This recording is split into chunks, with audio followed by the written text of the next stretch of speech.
안녕하세요. 깊은 생각 서초학원 중등수학 원장 주재훈입니다. 네, 오늘은 이번 2학년 1학기 중간고사를 이제 봤는데요. 아이들이 이 학교별로 이 내신 분석 설명의 영상을 촬영하게 되었습니다. 그래서 처음부터 끝까지 잘 시청해 주시면 감사하겠고요. 바로 시작하게 보겠습니다. 먼저 저희 깊은 생각 서초학원의 내신 프로그램에 대해서 먼저 말씀을 좀 드릴게요. 저희는 이 내신 교재의 구성이 이렇게 되어 있습니다. 내신 마스터라는 교재, 학교별 심화 기출, 심화 대비 문제집, 서술형 문제집 이렇게 4개의 교재를 다루고 있고요. 이 내신 마스터는 기본과 응용 문제에 대해서 다루고 있습니다. 그리고 학교별 심화 기출이라는 교재가 있는데 이 교재는 2주차부터 진행을 하게 되고요. 학교별로 이제 기출되었던 문제 중에서 어려운 문제들만 뽑아서 정리를 해 놓은 그러한 교재입니다. 그리고 이 심화 대비 문제집은 1레벨, 2레벨, 3레벨이 다루게 되는 교재고요. 1주차에 진행을 하게 됩니다. 그래서 심화 문제만 좀 모아서 아이들이 심화 훈련을 할 수 있도록 그러한 훈련을 하는 그러한 문제집이고요. 하루에, 그리고 내신 대비 때는 하루에 3문제씩 아이들이 서술형을 어떻게 작성할 것인지, 이 중등수학에 대한 서술형은 어떻게 채점이 되고 어디에 점수를 주고 어느 곳에 점수를 주지 않는지, 그거에 대한 훈련을 하루에 3문제씩 저희 학원에서 훈련을 시키고 있습니다. 그리고 데일리로 실전 모의고사를 보고 실전 중간고사 또는 기말고사를 보게 되는데요. 이 실전 모의고사는 15문제를 30분 안에 푸는, 속도감 있고 정확하게 푸는 그러한 연습을 하게 되고요. 그리고 총 3번 동안에 실전 중간고사를 보게 되는데, 이 실전 중간고사는 저희가 학교 시험과 동일한 환경에서 학교 시험의 문제 개수 동일하게, 그리고 서술형도 보면서 OMR도 작성을 하고, 실제 아이들이 서술형을 작성한 뒤에 그 서술형에 대한 가점, 감점 등을 통해서 학교 시험을 실제로 보게 된다면 이 45분 동안에 우리 아이가 얼마나 정확하고 서술형은 어디서 감점을 당하고 어디서 점수를 받을 수 있는지, 그거에 대한 실전 훈련이라고 보시면 됩니다. 해서 내신 프로그램을 이렇게 저희가 총 3주 동안 9번의 수업 동안 진행을 하게 되고요. 마지막 한 번은 직전 대비, 학교 수학시험 전날에 와서 직전 대비를 진행을 하게 됩니다. 해서 내신 프로그램을 좀 소개를 드려봤고요. 우선은 학교별 내신 분석을 하기 전에 제가 중난이도와 상난이도를 단어를 쓰게 될 건데, 이 기준을 좀 잡아 드릴게요. 이 중난이도는요, 약간 어려운 문제입니다. 약간 어려운 문제인데 처음에는 좀 어려울 수 있는데 내신 대비를 한번 거치게 되면 충분히 맞출 수 있는 수준의 문제를 중난이도라고 설정을 했어요. 그리고 상난이도는 아주 어려운 수준의 문제입니다. 그래서 심화 수준의 문제인 건데 자주 접하지 못하는 유형이에요. 그래서 처음 숙제를 할 때는 거의 다 틀립니다. 하지만 피드백을 받고 그 다음에 본인이 복습을 통해서 여러 번 풀어봐야 해결할 수 있는 정도의 난이도를 상이라고 했어요. 그래서 일단은 제가 분석을 하면서 중난이도, 상난이도를 말씀드리게 될 건데, 그거에 기준을 먼저 잡아놓고 보신다면은 그 난이도에 대한 이해가 훨씬 편하실 거라고 생각이 듭니다. 자, 먼저 서초중학교입니다.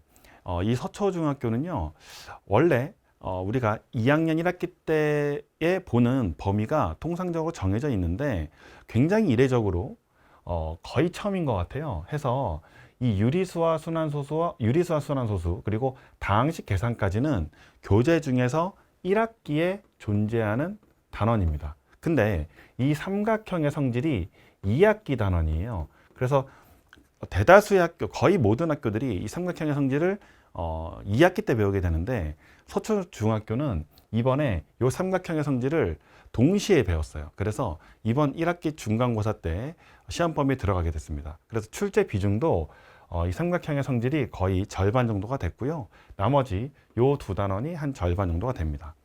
해서 선택형, 서술형은 없었고요. 선택형의 총 문항 배점 이렇게 좀 소개를 좀 드려봅니다. 그래서 이렇게 시험 범위로서 서초중학교는 시험을 좀 봤고요. 문제들의 구성을 좀 보자면요. 중난이도가 2문제 정도 있었어요. 그리고 저 기타 문제는 제가 좀 따로 난이도를 설정하지 않고 말씀드릴 부분이 있어서 좀 적어 놓은 건데, 중난이도 두 문제, 그리고 기타 난이도에 대한 두 문제를 제가 좀 설명을 좀 드릴게요. 전부 다 도형 쪽에서 등장을 하게 됐습니다. 배점은 전부 다 5점, 4점 이렇게 되고요. 그래서 보면은 이 난이도 중난이도로 선택한 문제가 도형 쪽에서 하나가 있어요. 뭐냐면은 이러한 문제인데요.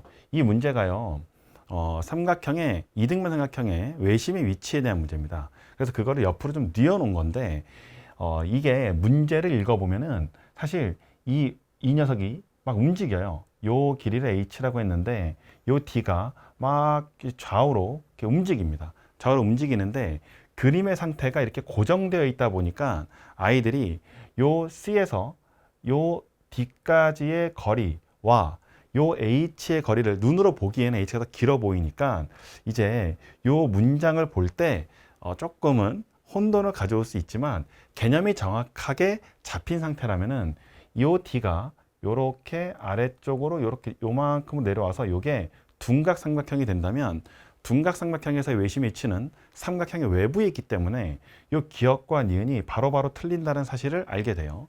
그래서 요 문제가 조금 길어 보이고 요 그림에 대해서 조금 오해의 문제를 정확하게 읽지 않은 아이들은 이 그림만 보고 풀면 틀리는 상황이지만 개념만 정확하게 알고 있다면 어렵지 않게 풀 수 있는 난이도라서 중난이도를 좀 뽑아봤고요. 이제 그 다음에는 이렇게 원래는 요 삼각형에 이제 외심이 잡혀져 있고 외접원의 문제가 있는데 좀 독특하게 정육각형은 아니고요. 육각형이 이 두 개가 서로 길이가 서로 똑같고요. 이 두 개가 서로 길이가 똑같고 요렇게 두 개가 똑같고 요렇게 두 개가 똑같은 육각형을 좀 배치해 놨어요. 근데 사실 이 전체 육각형의 넓이를 구하라고 해서 푸는 방법은 여기 있는 이등변 삼각형과 여기 있는 이등변 삼각형에 요게 서로 수직을 이루고 있게 되어서 그래서 요 밑변의 길이를 고정되어 있는 상태에서 이 전체 반지름의 길이 뭐가 막 지워지네요. 제가 옷이 좀 걸리나 봐요. 그래서 저 반지름의 길이가 바로 이등변 삼각형의 높이의 합이 되는지라서 여기 밑변 곱하기 높이만 바로 해주면 요 두 이등변 삼각형의 넓이가 등장을 하게 됩니다. 해서 같은 방법으로 여기도 마찬가지, 요 사각형도 마찬가지로 그렇게 해서 세 개를 더해주면 전체 육각형의 넓이가 나오는 문제인데 조금은 생소해요. 그림 자체가 시중 교재나 이런 데서 찾아보기가 힘들고 조금 이렇게 아이들이 생소한 문제도 당황할 수도 있다. 그래서 중보다는 조금 올라간 중과 상 사이에 있는 그러한 난이도라고 볼 수 있어서 중상 난이도로 좀 설정을 좀 해봤고요. 해서 근데 이제 얘도 마찬가지로 당황하지 않고 그 문제의 본질만 좀 파악할 수 있다면은 실제로는 그렇게 푸는데 어렵지 않게 풀어낼 수 있는 그러한 문제가 되겠습니다. 그래서 또 그 다음 보면은 여기 빈칸 채우기가 있고요. 이 빈칸 제가 이거는 이제 기타로 뽑았는데 이 기타로 뽑은 이유는 뭐냐면요. 여기 쭉 이렇게 글들이 있어요. 그리고 이렇게 빈칸을 채웁니다. 이렇게 빈칸을 채우고 그 다음 문제도 마찬가지인데요. 그 다음 문제도 다른 문제를 보면은 좀 길죠. 여기가 쭉 길고 문장들이 엄청 많아요. 문장들이 엄청 많고 이렇게 빈칸들을 좀 채우게 되어 있어요. 근데 이 빈칸들이요, 교과서나 이런 데 있어서 개념을 정확하게 알고 있고 교과서에 있는 내용들 그리고 그 개념들을 조금 한두 번씩은 읽어봤다면 빈칸을 채우는 데는 그렇게 어렵지 않아요. 그런데 오로지 그냥 개념은 그냥 한번 그냥 쉽게 들었고 오로지 그 문제 푸는 거에만 몰두했던 아이라면은 오히려 이렇게 긴 문장에 이 빈칸을 채우는 데 있어 가지고 좀 힘들어 했을 수도 있어요. 해서 이 서초중학교는 일단은 첫 번째로 시험 범위가 좀 특이했고요. 그 다음에 이 빈칸 채우기 문제에 있어 가지고 좀 곤란을 겪었던 아이들도 있을 수 있다. 하지만 개념을 정확하게 알고 있고 교과서를 잘 읽어봤다면 어렵지 않게 풀 수 있었으나 실제로 학교의 구성원의 상태는 그렇지 않았나 봐요. 그래서 아이들의 평균이 한 60점대가 나왔어요. 그래서 조금 어려운 편이라고 볼 수 있고요. 이 60점대 학교 평균에 대해서 제가 좀 말씀을 드리자면은 보통 학교 평균이요 50점에서 60점 초반대 이렇게 나올 때가 있습니다. 그럼 얘는 좀 어려워요. 학교 시험 전체적으로 난이도가 좀 있는 시험이라고 볼 수 있고요. 60점 초반대에서 70점 중반 정도가 나온다면은 요 정도의 난이도는 무난한 겁니다. 적절히 어려운 문제가 한 문제 또는 두 문제 정도 이렇게 섞여 있는 거고요. 그 다음에 이제 70점 중반대에서 글씨가 너무 엉망이네요. 예. 글씨가 너무 엉망이죠. 그래서 다시 한번 좀 써보면 70점 중반대에서 그 다음에 80점대 이렇게까지 간다면 굉장히 쉬운 난이도입니다. 여기는 굉장히 쉬워서 그냥 웬만하면 거의 다 뭐 100점 받고 뭐 계산 실수를 하나 틀리고 그 정도의 난이도라고 볼 수 있어요. 근데 지금 서초중학교는 요 구간에 해당되는 시험이기 때문에 만만치 않았다. 근데 그 만만치 않은 이유가 이제 아까 봤던 조금은 도형에 있어서 생소했던 그림들 막상 이제 덤벼보면 어렵지 않지만 그 그림의 생소한 형태를 보고 당황을 해서 어렵다고 딱 시험 시간에 느껴버리면 실제로 아이들이 그걸 풀어내기가 쉽지가 않은 경우도 있거든요. 그리고 그 개념과 교과서를 정말 얼마나 꼼꼼하게 봤는가, 개념을 잘 숙지하고 있는가, 그렇지 않고 그냥 뭐 문제만 많이 푼 학생들은 조금 난해한 점수를 받았을 수도 있다. 이렇게 좀 평가를 할 수 있겠고요. 서초중학교는 여기서 마무리를 짓겠습니다. 자, 그러면 이번에는 서일중입니다. 서일중은요, 일반적인 시험 범위가 등장을 했어요. 유리수와 순환소수부터 부등식 활용까지 골고루 좀 배치를 좀 했고요. 그 다음에 이제 선택형의 총 20문항이고요. 여기 좀 잘못 나왔는데 서답형이 이게 0문제가 아니고요. 총 3문항에 여기가 25점 만점, 이 서술형은 5점 만점 해서 총 30점 만점으로 이렇게 배치가 됐습니다. 텍스트가 좀 잘못 입력이 되어 있네요. 그래서 총 23문항 이렇게 좀 보게 됐고요. 여기는 총 30점 만점이기 때문에 배점이 1점, 뭐 1.3점, 1.5점 뭐 이렇게 됩니다. 서술형은 2점, 2점, 1점 이렇게 배치가 되어 있어요. 그래서 총 5점 만점이었고요. 이 서일중 같은 경우에는 중난이도가 한 문제 정도 있었고요. 그 다음에 또 기타 문제에 대해서 한 말씀 좀 드릴 건데 요 중상 문제로 쓴 이유가 뭐냐면요. 이 내신 마스터에 있는 문제예요. 아까 제가 말씀드렸지만은 이 내신 마스터에 있는 문제는 기본 응용 단계의 문제입니다. 그래서 실제 요 정도의 문제를 아이들이 읽어보면 식을 세우고 어렵지 않게 풀 수 있어요. 그래서 조금 문제가 좀 길긴 하지만 동일한 유형이어서 식을 세우는 데는 크게 어렵지 않습니다. 식을 세우는 데는 좀 어렵지 않고요. 근데 이 식을 세운 다음에 이 계산을 해야 되는데 이 계산하는 게 굉장히 좀 복잡했어요. 계산이 굉장히 복잡했습니다. 그래서 혹시 이걸 풀다가 학생들이 실전에서 풀다가 이렇게 느낀 학생도 있거든요. 식을 딱 세우고 계산을 시작했는데 계산이 엄청 복잡하게 나와요. 그러면은 그걸 믿고 끝까지 밀고 나간 학생이 있고, 그 다음에 이제 내가 뭘 잘못 식을 세웠나 하고 다시 식으로 돌아가는 학생들이 있어요. 그래서 시간이 좀 오래 걸리기도 하고, 그래서 좀 본인의 어떤 풀이를 끝까지 믿고 갈 수 있었던 학생들은 이 문제를 맞았고요. 맞았죠, 이 학생은. 예. 근데 자꾸 계산이 너무 복잡하니까 잘못됐나 하면서 조금 계속 자신 없어 하는 학생들은 여기에 좀 시간을 많이 좀 뺏겼을 겁니다. 그래서 중난이도와 상난이도 사이에 있는 한 중보다는 조금 높은 상태. 근데 그 난이도, 문제 난이도 자체가 어려운 게 아니라 식을 세우기는 어렵지 않지만 그 계산이 굉장히 복잡했다, 숫자가. 그래서 이 정도의 문제를 한번 픽을 좀 해와 봤고요. 그 다음은 이제 기타 정도의 문제인 건데요. 이 기타 문제도 역시 마찬가지로 내신 마스터에 있는 문제여서 그렇게 어렵지는 않은 문제입니다. 어렵지는 않은 문제인데 이렇게 좀 뭐냐면요. 단위를 변환하는 거예요. 단위를 변환해서 우리가 일상생활에서 좀 쉽게 많이 쓰이는 단위는 아닙니다. 그러한 단위들을 어떻게 변환하여라, 이런 관계식들이 나와 있고, 문제를 읽어서 뭐 이런 것들이 전체 용량의 몇 기가바이트인가 이렇게 단위를 어떻게 잘 변환해 봐라 라는 그러한 유형이고, 한 번 정도 숙지를 한다면 그 다음부터는 틀리지 않는 그런 정도의 난이도인데요. 여기도 보시면은 실제 학교의 시험에 출제됐던 거는요, 또 역시도 마찬가지로요, 익숙하지 않은 단위가 나와요. 마이크로미터, 뭐 피코미터 이렇게 나오는데요.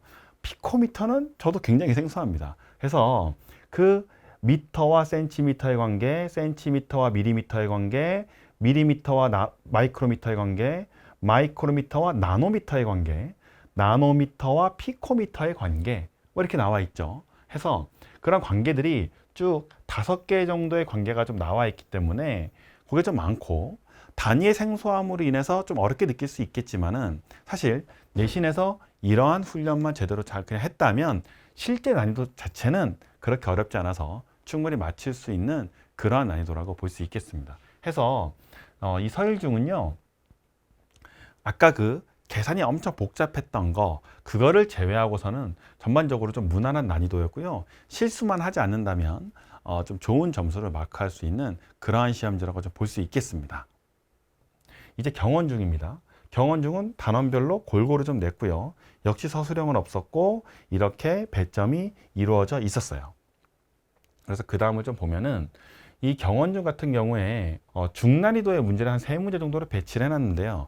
아까 전에 제가 처음에 중난이도는 뭐라고 말씀드렸냐면은 처음에 조금 어렵게 느낄 수 있지만 한번 이렇게 피드백을 받으면 그 다음에는 충분히 풀어낼 수 있는 난이도, 저희 깊은 생각에서 내신 대비를 했다면 뭐 얼마든지 다시 한번 풀어낼 수 있어서 맞출 수 있는 난이도를 중난이도라고 했어요. 그래서 3문제가 등장하긴 했지만 그 문제들이 실제로 이렇게 좀 복잡해 보여도요, 저희 다 이렇게 교재에 나와 있던 그러한 문제들입니다. 교재에 다 나와 있고요. 그 비슷한 유형으로 그대로 나와 있었기 때문에 내신 대비 프로그램만 잘 수행한 학생이라면 어렵지 않게 맞출 수 있었던 그러한 문제의 구성들로 이루어져 있었습니다. 경원중학교는요. 해서 중위권 이상은 조금 이제 이거 학교 시험 어렵지 않은데 라고 느낄 만한 그러한 시험이고요. 학교 프린트가 나왔는데 학교 프린트 좀 많이 나왔어요. 그래서 학교 프린트 공부가 굉장히 필수였고 학교 평균은 78점 정도가 나와서 그렇게 어렵지 않았던 시험이라고 볼 수 있겠습니다. 그 다음에 이제 용강중학교입니다. 용강중학교도 마찬가지로 단원별로 여기 좀 비중이 좀 적게 나왔고요. 가운데 있는 이 시계 계산 중에서 비중이 좀 많이 나왔죠. 그래서 문제 수의 구성은 이렇게 되어 있고, 역시 서술형은 안 나왔고요. 객관식만 나오게 되었습니다. 그래서 이 용강중학교는 중난이도 문제가 한 2문제 정도가 있었는데요. 전부 다 유리수와 순환소수에서 나왔어요. 역시 저희의 내신 교재와 유사한 유형으로 좀 나오게 됐는데, 역시 이 문제도요, 아이들이 처음에 내신 대비를 시작하면서 처음 풀면은요, 질문이 나오는 문제예요. 질문이 나오는 문제지만 저희 내신 대비 훈련을 하면서 풀면 이런 문제 나왔을 때 아이들이 나 이거 아는 거야 하면서 자신 있게 풀 수 있는 그런 정도의 문제입니다. 해서 그 다음도 이런 것도 마찬가지고요. 이렇게 문제 구성 상태가 똑같아요. 문제의 구성 상태가 똑같아서, 물론 아까도 말씀드렸지만은 처음 이 문제를 숙제로 내주면 틀려와요. 이렇게 틀려오고 질문을 합니다. 설명해주고 인지시켜주면 그 다음부터는 이제 시험에서는 땡큐죠. 이제 나 이거 아는 거야 하고 자신 있게 푸는 거죠. 해서 그러한 문제들을 좀 갖고 왔고요. 작년 용강중은 중2가 조금 어려웠거든요. 조금 어려웠는데 또 반대로 중3은 좀 쉬웠어요.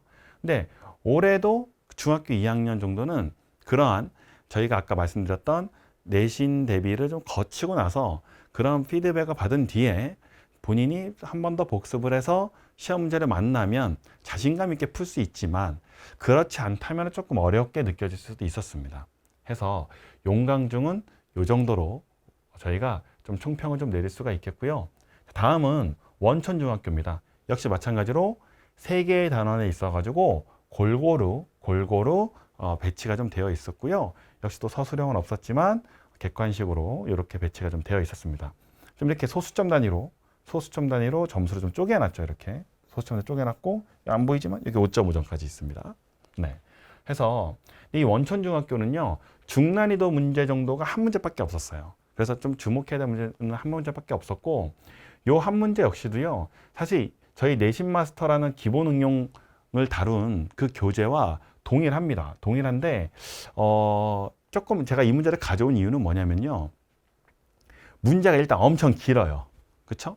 저희가 다뤘던 요 정도에서 여기 3문제로 좀 나눠놨잖아요. 그러면 아이들이 요거 풀고 그다음 요거 풀고 해서 조금은 더 친절한 형태인데 이 문제는 여기서부터 여기까지 다 읽어야 돼요. 그래서 좀 문제가 길어지면 힘들어하는 학생도 있긴 합니다. 근데 이렇게 훈련을 하게 되면은 여기까지 그냥 후딱 읽고 여기에서 이제 문제의 본질을 좀 파악하게 되죠. 그리고 이 문제를 나머지를 좀 읽어야 되지만 실제 풀이 상태는 이렇게 한두 번 정도 접해봤다면은 어렵지 않게 풀 수 있는 난이도이긴 하나 문제가 너무 길어서 읽다가 지치는 학생들도 생길 수 있습니다. 예, 그래서 중난이도를 뽑아왔고요. 이 문제를 제외하고는 나머지는 굉장히 평이했습니다. 해서 학교 평균이 거의 83대가 나왔어요. 그래서 굉장히 쉬운 편이고요.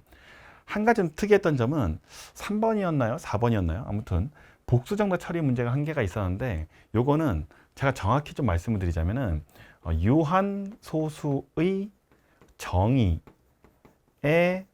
논란이 있어서 이게 복수정답 처리가 됐는데요. 사실 이 유한소수라는 것은 정확한 정의는 소수점 이하의 0이 아닌 수가 유한계인 겁니다. 그래서 정수는 유한소수 취급하지 않기로 했어요. 이건 상당히 십몇 년 전에 이게 종결이 돼서 논란의 종결이 돼서 정리가 끝난 건데 사실 이 문제의 원래 답은 이제 정수까지도 포함되어 있는 그러한 답을 냈고요. 또 다른 정답은 이 유한소수 제가 방금 말씀드린 유한소수의 정의에 입각하면 다른 답이 나오게 되는 거죠. 그래서 요 두 가지를 동시에 정답 처리를 해주셨어요. 왜냐면 학교에서는 이제 설명을 할 때 요 정수까지도 포함해서 알려주신 것 같아요. 제 생각에는. 그래서 복수 정답으로 처리가 좀 된 것 같고요.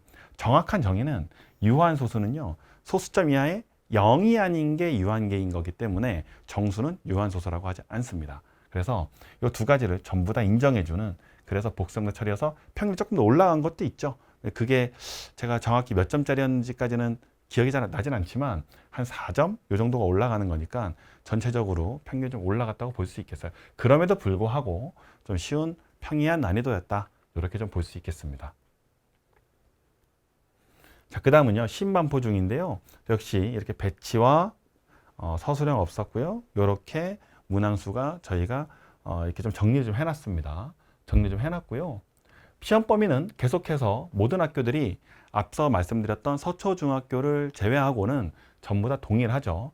근데 이 신반포 중도 중난이도가 한 문제 정도밖에 없었어요. 그래서 보시면은 이 정도의 문제인데 학교별 기출 블루 여기서 찾은 거지만 다른 학교별 기출 레드 교재도 있습니다.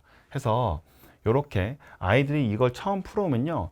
이 문제의 난이도는요. 실제 아이들이 내신 대비를 할 때 풀어오잖아요. 그러면은 한 절반 정도는 질문하는 문제예요. 근데 한번 이렇게 피드백을 주면은 그 다음부터는 그 재질문율이 거의 한 10% 정도로 내려갑니다.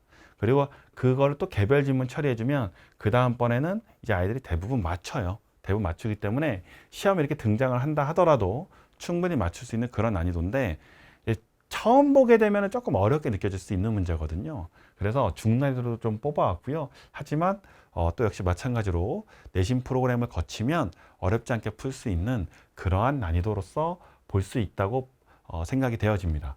해서 전반적으로 쉬운 난이도였고요.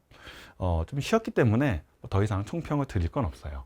그래서 서원중도 마찬가지고요. 이렇게 똑같은 시험 범위죠. 구성 상태도 배치 상태도 거의 동일하게 냈고요. 그 다음에 이제 서술형은 역시 없었고 객관식만 있었습니다. 그래서 여기 서원중학교는 중난이도도 없었어요. 그래서 굉장히 쉬웠기 때문에 좀 너무 총평을 좀 할 거는 없습니다. 그래서 세화여종이 서술형이 등장을 했고요. 6문항에 35점 배치가 좀 되어 있었습니다. 해서 단원별로 좀 골고루 내긴 했는데 시계 계산의 비율이 조금 더 많았고요.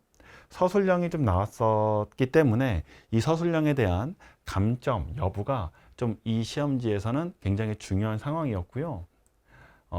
실제 난이도 자체는 어렵지 않았습니다. 중난이도도 없었다고 저희는 보기 때문에 시험지 난이도는 어렵지 않았고요. 서술형에서 감점만 없었다면 충분히 좋은 점수를 획득할 수 있었을 겁니다. 방배중입니다. 방배중은요. 또 역시 배치가 이렇게 되어 있고 모든 학교가 시험 범위가 다 똑같죠. 그래서 이렇게 잠깐 말씀을 드리자면 대다수의 학교들이 범위가 동일한 시험 범위를 보기 때문에 저희는 내신 대비를 레벨별로 진행을 하고요. 학교별로는 진행을 하지 않아도 됩니다. 실제로는요. 왜냐하면 범위가 또 동일하기 때문에 레벨별로 내신 대비를 진행하는 것이 훨씬 더 맞습니다. 해서 서술형은 없었고요. 중난이도도 없었습니다. 해서 딱히 총평을 드릴 만한 건 없고요. 신동중학교 같은 경우에도 서술형이 등장을 했어요. 3문제 정도만 등장을 했고요. 이제 20점 만점에 서술형이 등장을 했고, 여기도 아까 세화여중과 마찬가지로 서술형에서 감점만 당하지 않는다면 충분히 좋은 점수를 획득할 수 있는, 서술형의 채점 기준표만 잘 지키면서 그 서술형에 훈련 받은 대로 그대로만 잘 썼다면 시간이 모자란 시험지 난이도도 아니었고요. 그래서 감점만 없었다면 충분히 좋은 점수를 맞을 수 있었던, 그래서 중난이도도 없는, 실제로 그렇게 어렵지 않은 그러한 시험지였다고 볼 수 있겠습니다. 해서 저희 깊은 생각 서초학원의 재원생들의 1레벨부터 5레벨까지의 학교별 평균 성적을 산정을 좀 해왔어요. 그래서 보시면은 경원중, 대원국제 동덕여중, 방배중 쭉 해서 서일중, 서초중, 세화여중, 신반포중, 용강 원촌에서 점수들을 좀 다 평균을 1레벨부터 5레벨의 합산 평균입니다. 합산 평균에서 이거 좀 자세히 보시고 싶으신 분은 이거 잠시 멈추시고 이렇게 확대해 가지고요. 보시면 좀 좋을 것 같고요.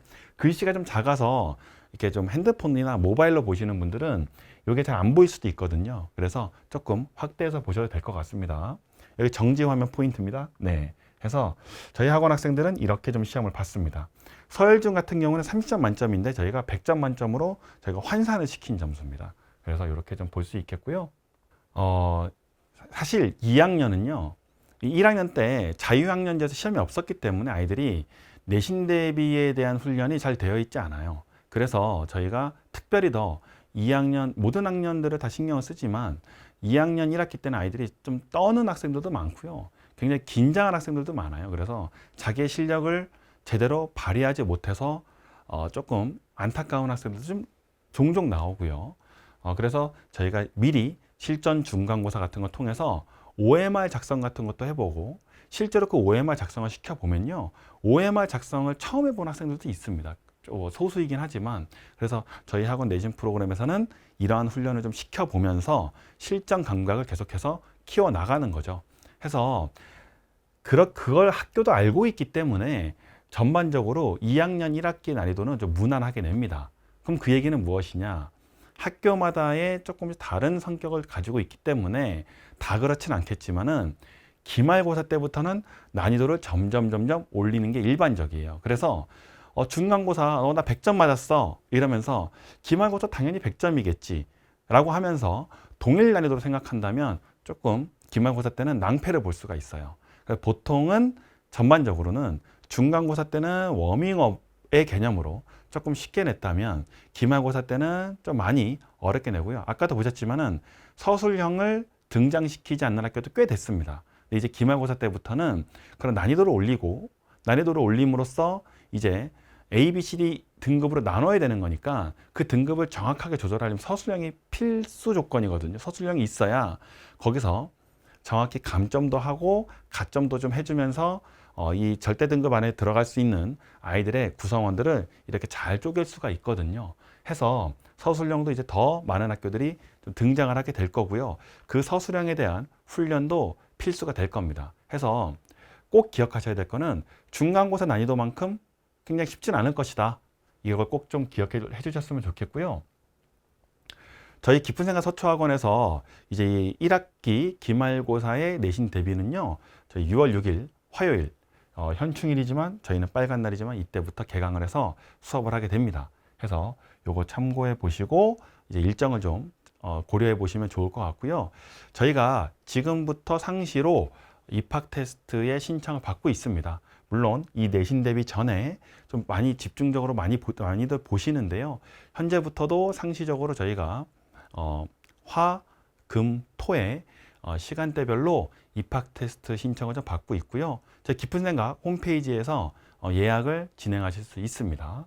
해서 범위를 좀 말씀드리자면요. 저희 깊은생각 서초학원에서는요.